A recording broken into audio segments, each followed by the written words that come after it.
सिर्फ एक गलती, सिर्फ 1 मिनट की देर और किसी की जान भी जा सकती है। हार्ट अटैक एक ऐसा साइलेंट किलर है जो कि अचानक हमला करता है। क्या आप जानते हैं कि अगर किसी को हार्ट अटैक आए तो क्या करना चाहिए? हार्ट अटैक की क्या अलामात हैं और कौन सी मेडिसिन हार्ट अटैक की सूरत में फ़ौरन यूज़ करके किसी की जान बचाई जा सकती है? अगर नहीं जानते तो आज की वीडियो में हम आपको यही सारी चीज़ें गाइड करेंगे।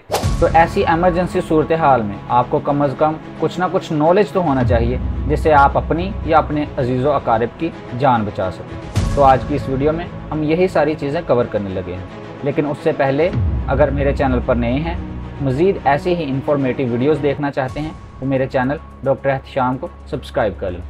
तो सबसे पहले हम जान लेते हैं कि हार्ट अटैक होता क्यों है। हार्ट अटैक होने की 2 से 3 बेसिक जो वजूहात हैं उनमें सबसे पहले नंबर पर आ जाती है कि ब्लड में कोलेस्ट्रॉल का लेवल हाई हो जाता है, यानी कि ब्लड में चिकनाई का लेवल हाई हो जाता है। ब्लड इसकी वजह से गाढ़ा हो जाता है, कंसनट्रेटेड हो जाता है, जिसकी वजह से इसका फ्लो बेहतर तौर पर नहीं हो पाता और ऑक्सीजन डिले हो जाती है, यानी कि हार्ट को ऑक्सीजन नहीं मिल पाती, जिस वजह से ऑक्सीजन की कमी की वजह से हार्ट अटैक होता है। दूसरे नंबर पर जो हार्ट अटैक की वजह है वो है आर्टरीज का ब्लॉक हो जाना, यानी कि आर्टरीज के रास्ते में कोई ब्लॉकेज आ गई है जिसकी वजह से वो हार्ट को मुकम्मल तौर पर ब्लड सप्लाई नहीं दे पा रहे और हार्ट का एक हिस्सा डेड होना स्टार्ट हो गया है। नंबर 3 पर जो हार्ट अटैक की सबसे बड़ी वजह है वो है खून में चर्बी का आ जाना, यानी कि खून में वैसे ही कोई ब्लॉकेज आ गई है जिसकी वजह से ब्लड फ्लो बेहतर तौर पर नहीं हो पा रहा और हार्ट को ऑक्सीजन नहीं मिल पा रही, जिसकी वजह से हार्ट के सेल्स डेड होना स्टार्ट हो गए हैं और इसे ही हम हार्ट अटैक या फिर मायोकार्डियल इन्फार्क्शन कहते हैं।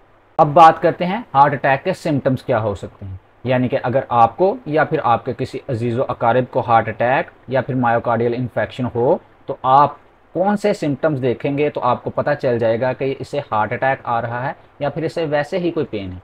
हार्ट अटैक का सबसे मेजर जो सिम्टम है वो है चेस्ट पेन। चेस्ट पेन में खुसूसन आपके लेफ्ट साइड पे पेन होगी, आपको चेस्ट में तनाव सा महसूस होगा, दबाव सा महसूस होगा और खुसूसन बाएं बाजू की तरफ दर्द जाएगी और ये दर्द जबड़े और सर में भी जा सकती है।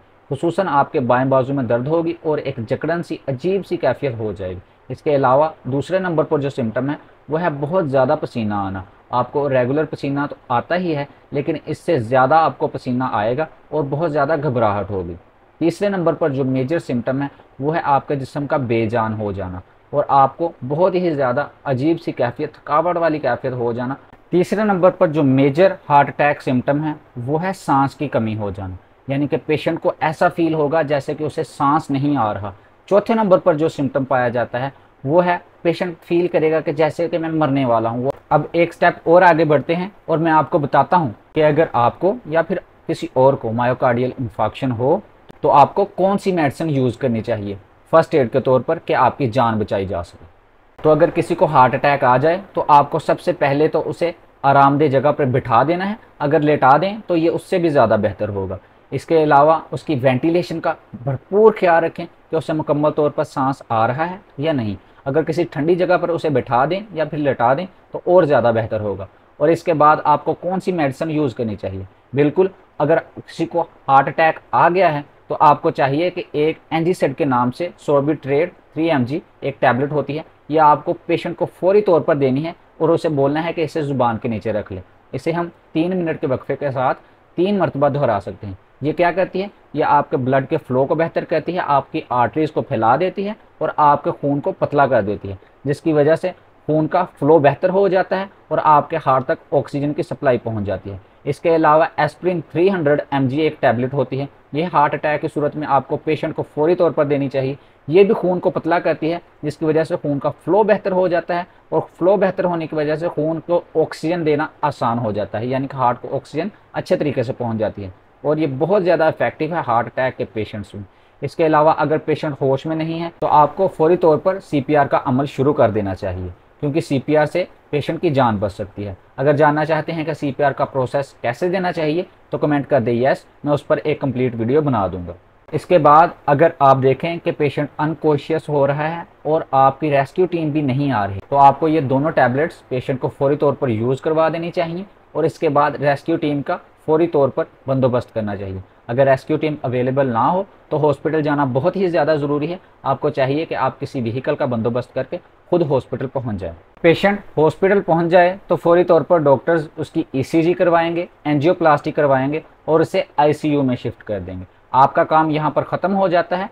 अब जानने वाली बात यह है कि हार्ट अटैक क्यों होता है और किन पेशेंट्स में हार्ट अटैक रेट सबसे ज़्यादा हो सकता है और किन चीज़ों को आप अगर छोड़ दें तो आपके हार्ट अटैक होने के चांसेस बिल्कुल ज़ीरो हो सकते हैं। तो हार्ट अटैक की सबसे मेन वजूहात में आ जाता है स्ट्रेस। अगर आप बहुत ज़्यादा जहनी परेशानी लेते हैं तो आपको हार्ट अटैक हो सकता है। इसके अलावा स्मोकिंग इसका मेजर काज है। अगर आप स्मोकिंग अवॉइड करें तो आप हार्ट अटैक से भी बच सकते हैं। इसके बाद अगर आपको डायबिटीज़ है तो आप हाई रिस्क पर हैं कि आपको बहुत ज़्यादा हार्ट अटैक होने के चांसेस हैं। अगर आप बहुत ज़्यादा शोर वाले एरियाज़ में रहते हैं तो भी आपको हार्ट अटैक होने के बहुत ज़्यादा चांसेस हैं। अगर आप खाना खाते ही फ़ौरन लेट जाते हैं तब भी आपको हार्ट अटैक होने के बहुत ज़्यादा चांसेस हैं। तो इन सब वजूहात को अगर आप अपनी डेली लाइफ से ख़त्म कर दें तो इंशाअल्लाह ताला बहुत ज़्यादा चांसेस हैं कि आपको हार्ट अटैक का सामना नहीं करना पड़ेगा। अगर मज़ीद ऐसी ही इंफॉर्मेटिव वीडियोज़ देखना चाहते हैं जिनसे वाकई आपकी नॉलेज में इजाफा हो, मेरे चैनल को सब्सक्राइब कर लें। मिलते हैं अगली वीडियो में। Wish you best of luck.